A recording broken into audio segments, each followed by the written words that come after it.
Hello everyone, welcome to my YouTube channel Deliver an Experience. I am Himanshi Srivastav. In today's videos, I am discuss about the part 3 of DC under term, that is डिस्ट धारा जनित्र. Part first and second हम already कर चुके हैं. Now question 1. सबसे पहले armature प्रतिक्रिया ये समझते हैं. देखिए, जो हमारा जनित्र होता है उसमें दो प्रकार की वाइंडिंग की जाती है. एक होती है आर्मेचर वाइंडिंग और एक होती है फील्ड वाइंडिंग.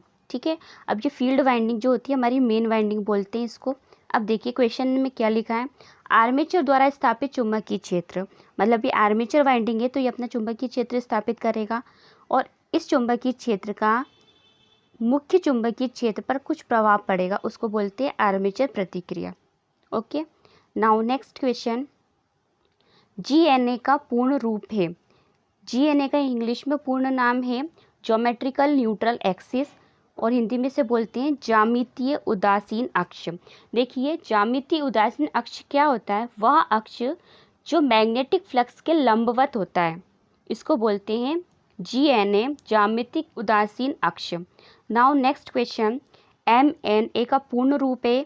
देखिए, एमएनए को इंग्लिश में बोलते हैं मैग्नेटिक न्यूट्रल एक्सिस और इसको बोलेंगे हिंदी में चुंबकीय उदासीन अक्ष. ये चुंबकीय उदासीन अक्ष वह होता है जो डीसी मशीन होती है उसके आर्मेचर में कोई भी ईएमएफ जनरेट नहीं होता, वो एक्सिस को बोलते हैं चुंबकीय उदासीन अक्ष. Okay, now next question. जब आर्मेचर में विद्युत धारा की दिशा का परिवर्तन धीरे होता है तो वह स्मूथ कम्यूटेशन कहलाता है. देखिए, हम समझते हैं सबसे पहले कम्यूटेशन क्या होता है. देखिए, जो हमारा जनित्र होता है हमें पता है, हम उसमें ब्रश यूज़ करते हैं, कार्बन ब्रश यूज़ करते हैं और वो कार्बन ब्रश दो कम्यूटेटेड सेगमेंट्स को स्पर्श करते हैं. तो क्या होता है, उन सेगमेंट से जो कॉइल जुड़ी होती है वो शॉर्ट सर्किट हो जाती है और शॉर्ट सर्किट होने के बाद इन कॉइल की जो धारा की दिशा होती है वो चेंज हो जाती है.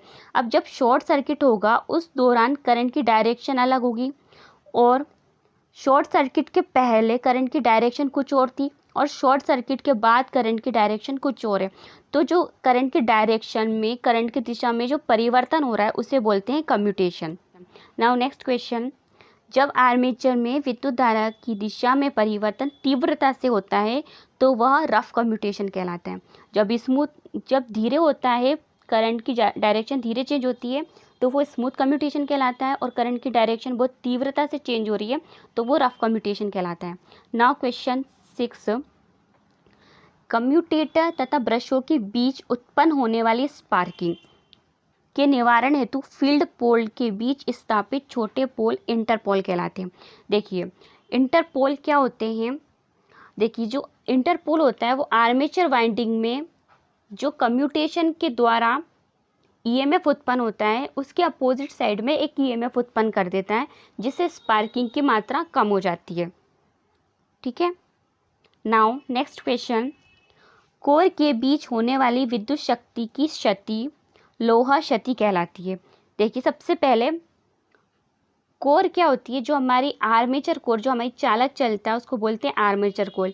और आर्मेचर कोर जो होती है वो आयरन से बनी होती है. ये चुंबकीय क्षेत्र में घूमती है तो स्मॉल अमाउंट का बहुत कम मात्रा में करंट उत्पन्न हो जाता है और इसके वजह से, इस करंट की वजह से एडी करंट और हिस्टैरिसीस लॉसेस क्षतियाँ होती हैं. ठीक है, अब ये जो कोर के बीच होती है ये लोहा क्षति होती है. Now next question. ताम्र क्षति आर्मेचर तथा फील्ड वाइंडिंग्स के प्रतिरोध एवं ब्रशेस के संपर्क प्रतिरोध के कारण पैदा होती है. Now next question. स्ट्रेस क्षति.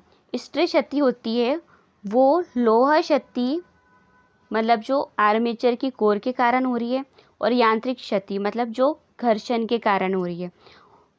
ये दोनों क्षति स्ट्रेस क्षति कहलाती है. इन दोनों क्षतियों का योग स्ट्रेस क्षति कहलाता है. Now next question. नियत क्षति.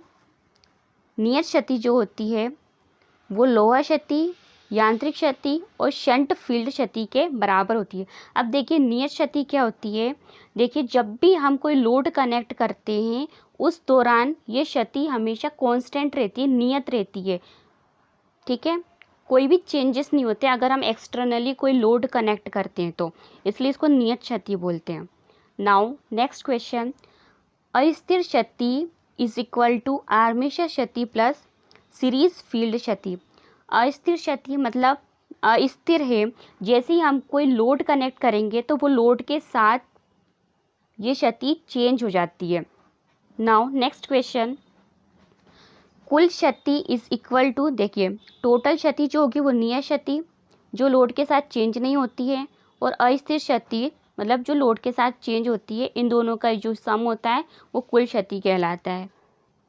नाउ क्वेश्चन 13, मशीन द्वारा उत्पन्न आउटपुट वैद्युतिक शक्ति और उससे प्रदान की गई इनपुट यांत्रिक शक्ति का अनुपात दक्षता कहलाता है। देखिए जो हमारा मशीन है, हम उसे इनपुट देते हैं पहले, फिर ये हमको आउटपुट देती है, ठीक है। तो इनपुट में अगर मान लो हम 90% दे रहे हैं और हम आउटपुट में हमको मिल रहा है 70 या 60%, तो ये दक्षता अच्छी होती है, ठीक है। और अगर हम 90% दे रहे हैं और हमको 30% तक मिल रहा है, तो ये अच्छी दक्षता नहीं कहलाती है, ठीक है।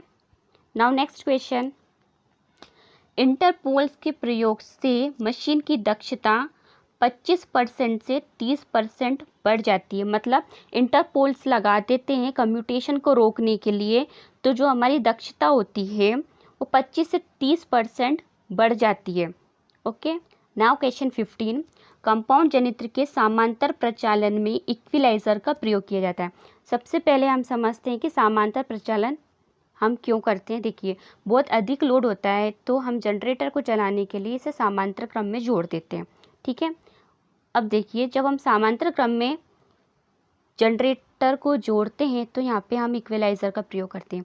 इक्विलाइज़र क्या करता है, जो लोड होता है उसको इक्वल अमाउंट में करंट पास करवाने के लिए यूज़ करते हैं। If you have any questions or suggestions, then comment me on the comment section. If you like this video, hit the like button, subscribe the channel. Thank you.